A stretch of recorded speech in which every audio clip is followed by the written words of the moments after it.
ಈ ಹಬ್ಬದಿಂದ ಹಿಡಿದು ದಸರಾವರೆಗೂ ಶರದೃತು ಅಂತ ಕರೀತಾರೆ.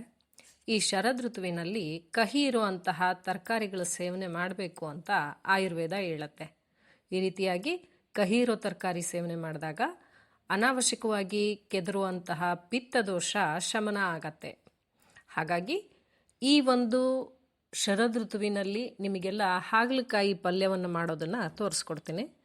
ಮೊದಲಿಗೆ ಸಣ್ಣದಾಗಿ ಹೆಚ್ಕೊಂಡಿರುವಂತಹ ಹಾಗಲಕಾಯಿಯನ್ನು ಎಣ್ಣೆಯಲ್ಲಿ ಚೆನ್ನಾಗಿ ಹುರಿದುಕೊಳ್ಬೇಕು.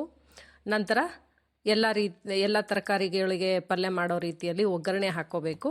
ಎಣ್ಣೆ ಕಾಯಿಸಿ ಅದಕ್ಕೆ ಸಾಸಿವೆ ಸಿಡಿಸಿ ಕಡಲೆಬೇಳೆ, ಉದ್ದಿನಬೇಳೆ, ಜೀರಿಗೆ ಇದೆಲ್ಲ ಹಾಕ್ಕೊಂಡ ನಂತರ ಬೆಳ್ಳುಳ್ಳಿ, ಕರಿಬೇವು, ಮೆಣಸಿನ್ಕಾಯಿ ಮತ್ತು ಈರುಳ್ಳಿ ಹಾಕ್ಕೊಂಡು ಬೇಯಿಸ್ಕೊಂಡು ಅದಾದ ನಂತರ ಟೊಮೆಟೊ ಹಾಕಿ ಮೆದುವಾಗಿ ಬೇಯಿಸ್ಕೊಂಡ್ಮೇಲೆ ಹುರಿದಿರೋಂಥ ಹಾಗಲಕಾಯಿ ಹಾಕಿ ಹುಣಸೆ ಹುಳಿ ಹಾಕಿ ಅದರ ನಂತರ ಅರಿಶಿಣ, ಉಪ್ಪು, ಸಾಂಬಾರು ಪುಡಿ, ಜೀರಿಗೆ ಪುಡಿ, ಕೊತ್ತಂಬರಿ ಪುಡಿ ಇವುಗಳನ್ನು ಹಾಕಿ ಚೆನ್ನಾಗಿ ಕಲಿಸ್ಕೋಬೇಕು. ನಂತರ ತರಕಾರಿ ಮುಳುಗೋ ರೀತಿಯಲ್ಲಿ ನೀರನ್ನು ಹಾಕಿ ಚೆನ್ನಾಗಿ ಬೇಯಿಸ್ಕೊಳ್ಬೇಕು. ತರಕಾರಿ ಎಲ್ಲ ಒಂದು ಹಂತ ಚೆನ್ನಾಗಿ ಬೆಂದ ನಂತರ ಅದಕ್ಕೆ ಬೆಲ್ಲ ಹಾಕಬೇಕು. ಕುರ್ಶಾನಿ ಪುಡಿ ಅಥವಾ ಗುರಾಳ್ ಪುಡಿ ಹಾಕಬೇಕು.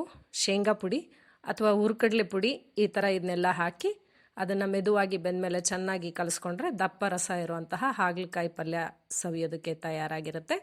ಇದನ್ನು ಮಾಡಿ ಊಟ ಮಾಡಿ ಹೇಗಿತ್ತು ಈ ರೆಸಿಪಿ ಅಂತ ದಯವಿಟ್ಟು ನಮಗೆ ಕಮೆಂಟ್ ಮಾಡಿ. ಧನ್ಯವಾದಗಳು.